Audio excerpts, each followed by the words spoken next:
Hello everyone, I hope you all are fine. So in this video we are going to discuss about RRB NTPC 2024 selection strategy. So as you all know कि Indian Railways ने अपनी जो vacancy है in the different regions वो out कर दी है.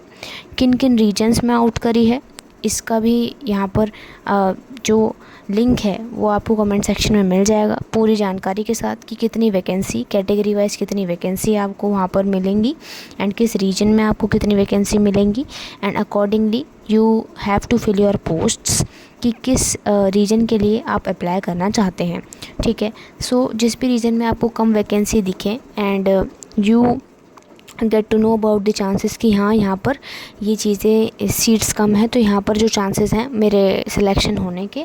ठीक है. मतलब कई क्राइटेरियाज़ पे ध्यान दे के आप यहाँ पे देख सकते हैं कि यहाँ पर ये जो मैं रीजन में चूज़ करना चाह रही हूँ या फिर चाह रहा हूँ, ठीक है, वो सारे और लोग चूज़ नहीं करेंगे. ठीक है.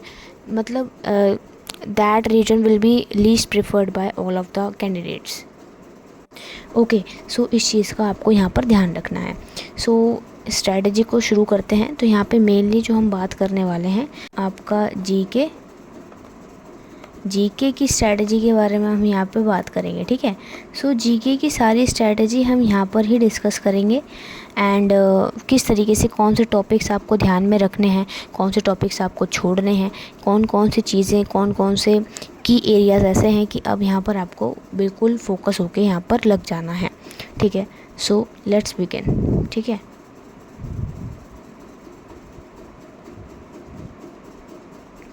सो देखो एग्ज़ाम पैटर्न की यहाँ पे मैंने स्लाइड लगाई है. Exam pattern. ठीक है. सो एग्ज़ाम पैटर्न में क्या है, एग्ज़ाम पैटर्न में आपका जो ये स्टेज 1 का एग्ज़ाम है सबसे पहले CBT मोड का एग्ज़ाम आपका होने वाला है. ओके. एंड ये जो भी आपका सेक्शन है, ठीक है, तो 3 सेक्शन में आपका पूछा जाएगा. मैथमेटिक्स, जनरल इंटेलिजेंस या फिर रीजनिंग जिसे हम कहते हैं, और आपका जनरल अवेयरनेस. ठीक है. सो जनरल अवेयरनेस का मतलब GK GS. ओके. सो जो सबसे ज़्यादा यहाँ पर वेटेज रह रही है यहाँ पे वो जनरल अवेयरनेस की है. ठीक है. जनरल अवेयरनेस की सबसे ज़्यादा वेटेज हमारी यहाँ पर है. ठीक है. सो जो हर एक क्वेश्चन है वो आपका 1 नंबर का है. एंड अगर मैं यहाँ पे बात करूँ कि कितने मार्क्स की आपकी नेगेटिव मार्किंग है, तो आपकी 1/3 की नेगेटिव मार्किंग आपको देखने के लिए यहाँ पे मिलेगी. ठीक है. सो आप इस नेगेटिव मार्किंग का बहुत ध्यान रखें and accordingly you have to attempt your questions. ठीक है. हर एक क्वेश्चन आपका 1 नंबर का रहेगा. नाउ मूविंग फॉरवर्ड, आपका जो GK GS है उसमें आपके 40 क्वेश्चंस आने वाले हैं. ज़्यादा वेटेज है इसकी and therefore this particular section place a very crucial role कि किस तरीके से हमें यहाँ पे स्ट्रैटेजी रखनी है. सो किस टॉपिक्स पे आपको फोकस करना है. सो सबसे पहले if we want to discuss about our history portion, so in our history portion what we have to study. ठीक है. So for the history portion हमें, अगर हम आर्ट एंड कल्चर की बात कर रहे हैं, ठीक है, तो आर्ट एंड कल्चर की अगर हम बात कर रहे हैं सो उसमें हमें आर्ट फॉर्म्स पे ज़्यादा फोकस रखना है एंड स्कल्पचर्स पे ज़्यादा फोकस रखना है. ठीक है. आपको एक क्वेश्चन शो हो रहा होगा, उस तरीके का क्वेश्चन पास्ट ईयर में पूछा गया है RRB NTPC के एग्ज़ाम में. ठीक है. तो मेजरली जो फोकस एरियाज़ रहने वाले हैं हिस्ट्री में आपके वो रहेगा art and culture and our ancient history. ये दोनों आपको किसी भी हालत में नहीं छोड़ने हैं. ठीक है. ये दोनों आपको किसी भी हालत में बिल्कुल भी नहीं छोड़ना है क्योंकि ये काफ़ी इंपॉर्टेंट है. एंशिएंट हिस्ट्री में कौन कौन से टॉपिक्स आपको ध्यान में देने हैं. IVC मतलब इंडस वैली सिविलाइजेशन का सारा, Harappan, Mohenjodaro, Rakhigarhi, Banawali, all these types of जो भी आपकी हड़प्पन साइट्स डिस्कवर हुई थी. सो ये सारी चीज़ें आपको पता होनी चाहिए किस एरिया में अभी प्रेजेंट किस एरिया में है. ठीक है. किस चीज़ के लिए वो फेमस है वो पता होनी चाहिए. वैदिक ट्रेडिशन की यहाँ पे बात होएगी. वैदिक ट्रेडिशन में आपका हर एक चीज़ ऋग्वेद से रिलेटेड हो या फिर अदर लेटर वैदिक पीरियड से रिलेटेड हो तो वो भी आपको सारी चीज़ें पता होनी चाहिए. क्या क्या फैक्ट्स मेरे को याद रखने हैं, क्या क्या चीज़ें मेरे को याद रख के चलनी है. महाजनपदास अगेन मौर्य पीरियड काफ़ी इंपॉर्टेंट रहता है. Maurya periods and then post Maurya period जिसमें आपके इंडो ग्रीक्स, मेगास्थनीज वगैरह ये सारी चीज़ें आ जाती हैं. कुशानास. ठीक है. All these rulers and the dynasties ये आपको चीज़ें याद रखनी है. ठीक है. आप चाहे इसका जो आपका ईयर है वो याद ना रखें, पर आप यहाँ पर इन चीज़ों को याद रखेंगे कि हाँ ये चीज़ें मेरे से पूछी जाएंगी, ये इसकी मेन थीम है. मेन थीम मैंने पकड़ ली कि क्या क्या चीज़ें क्या क्या फैक्ट्स मेरे को याद रखने हैं. मिडिएवल के लिए आपकी टाइमलाइन थोड़ी ज़रूरी हो जाती है कि अकबर का कार्यकाल जो था वो कितने सालों का था, ठीक है। इसी तरीके से जो दिल्ली सल्तनत है, दिल्ली सल्तनत का जो भी रूलर हैं, सो बालबन है, रज़िया सुल्तान है, सो ये सारी चीज़ें, ये सारे रूलर्स जो इम्पॉर्टेंट हैं उनको तो आपको करके ही जाना है, ठीक है। इनकी मेजर अचीवमेंट्स, इनका जो रूल था वो किसके लिए फेमस था, कितने टाइम तक इन्होंने रूल करा, तो मिडिएवल में टाइमलाइन इंपॉर्टेंट हो जाती है, same as the Mughal period, ठीक है। जैसे मैंने अभी बताया अकबर वाला। मॉडर्न हिस्ट्री में आप मेजरली जो फोकस रखेंगे वो फ्रीडम स्ट्रगल पे रखेंगे, जिसमें आपके सारे मूवमेंट्स आए थे, ठीक है, गांधी जी के संग। And again the post independence आपका रहने वाला है, post independence. So post independence वाला रहने वाला है, ओके। सो इस चीज़ को भी आप देख लेना। सो ये बात तो रही हिस्ट्री की। अगर मैं बात करूँ ज्योग्राफी की, सो ज्योग्राफी में आपका क्या चीज़ आती है, देखो ज्योग्राफी में आपका फिज़िकल ज्योग्राफी में आपको क्या करना है, कुछ कॉन्सेप्ट्स पे ध्यान रखना है, जैसे longitude, latitude, rotation, revolution.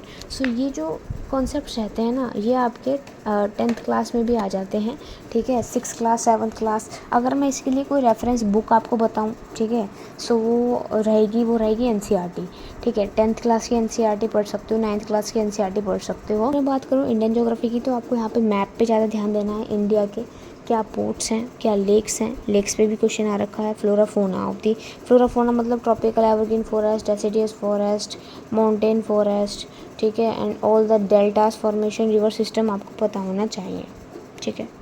Now moving ahead, polity की अगर हम बात करें तो उसमें आपका रहता है important fundamental rights, fundamental duties, constitution. Again fundamental duties कहाँ से ली गई हैं, ये आपका पास्ट ईयर का क्वेश्चन भी है। ऐसी फंडामेंटल राइट्स पे भी क्वेश्चन बन जाएगा। आर्टिकल्स आपको पता होने चाहिए फंडामेंटल राइट्स के specially, and also the other important articles, ठीक है। And constitution, preamble, election process of PM, president, governor, MLA, MP, all these posts, recognized posts इनके election process and the articles associated with them, ये सारी special powers president की क्या होती हैं, governor की क्या होती हैं, तो ये सारी जो भी आर्टिकल्स वो कवर करेंगे वो भी आपको अच्छे से पता होने चाहिए। बेसिक कंसेप्ट जो भी रहेंगे पॉलिटी के, वो भी आपको यहाँ पर बिल्कुल अच्छे से क्लियर होने चाहिए। इकोनॉमिक्स की बात करें तो उतना फोकस नहीं रहता है, पर जितना भी फोकस रहता है क्या करेंगे, बेसिक्स को पूरा करेंगे। बेसिक्स के लिए मैंने अपनी एक वीडियो लिंक भी डाल दिया है, उसको भी जाके देख सकते हो, काफ़ी अच्छी वीडियो है वो, 1.5 घंटे की, ठीक है। एंड ऑल्सो अगर आप किसी और यूट्यूबर को फॉलो कर रहे हो तो आप उनकी भी 1 शॉर्ट्स देख सकते हो, 1 शॉर्ट्स का टाइम है ये, ठीक है। देन सेंसस भी आप यहाँ पे डाटा जो है वो यहाँ पे देख सकते हो। Again refer the YouTube channel, ठीक है, रादर देन एनी बुक। अगर मिसलेनियस टॉपिक्स की बात करें तो मिसलेनियस टॉपिक्स में आपका रहेगा विटामिन, जैसे कैल्शियम से रिलेटेड एक आपका क्वेश्चन पूछा गया है। एंड डेफिशिएंसीज भी यहाँ पे कर लेना कि किसी विटामिन की डेफिशिएंसी से क्या डिजीज़ होती है। एंड अवार्ड्स काफ़ी ज़्यादा इंपॉर्टेंट रहते हैं, जो भी फेमस पर्सनैलिटीज़ हैं उनको जो अवार्ड मिले हैं, सो वो किस तरीके के अवार्ड्स हैं, तो वो भी आप again refer any YouTube channel rather than any book. ये सारे टॉपिक्स ऐसे होते हैं जो सारा कंपाइलेशन आपको YT पे मिल जाता है, अच्छे से मिलता है, rather than any book.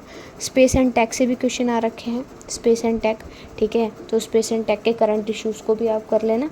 And also जो इम्पॉर्टेंट चीज़ें रहती हैं वो अगेन यूट्यूब चैनल से आप कर सकते हो, किसी भी यूट्यूब वीडियो से।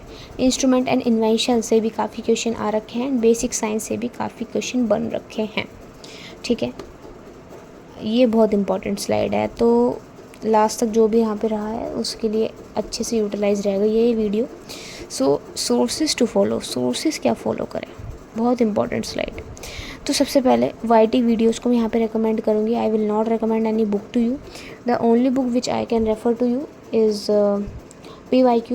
PYQs book of only the railway associated exams.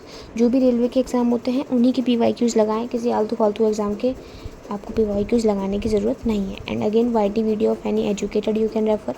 My suggestion is Parmar sir के आप वीडियो को देख सकते हो, उसमें आपका 1 शॉर्ट्स कवर कर रखे हैं। FRB वाला बैच जो है वो भी काफ़ी अच्छा है। एंड अगेन जो आपका परमार सर के लेक्चर्स वो PYQ सीरीज़ अब करा रहे हैं रेलवेज़ की, RRB NTPC, वो भी आप फॉलो कर सकते हो। सो share this video friends and subscribe my channel for this type of videos.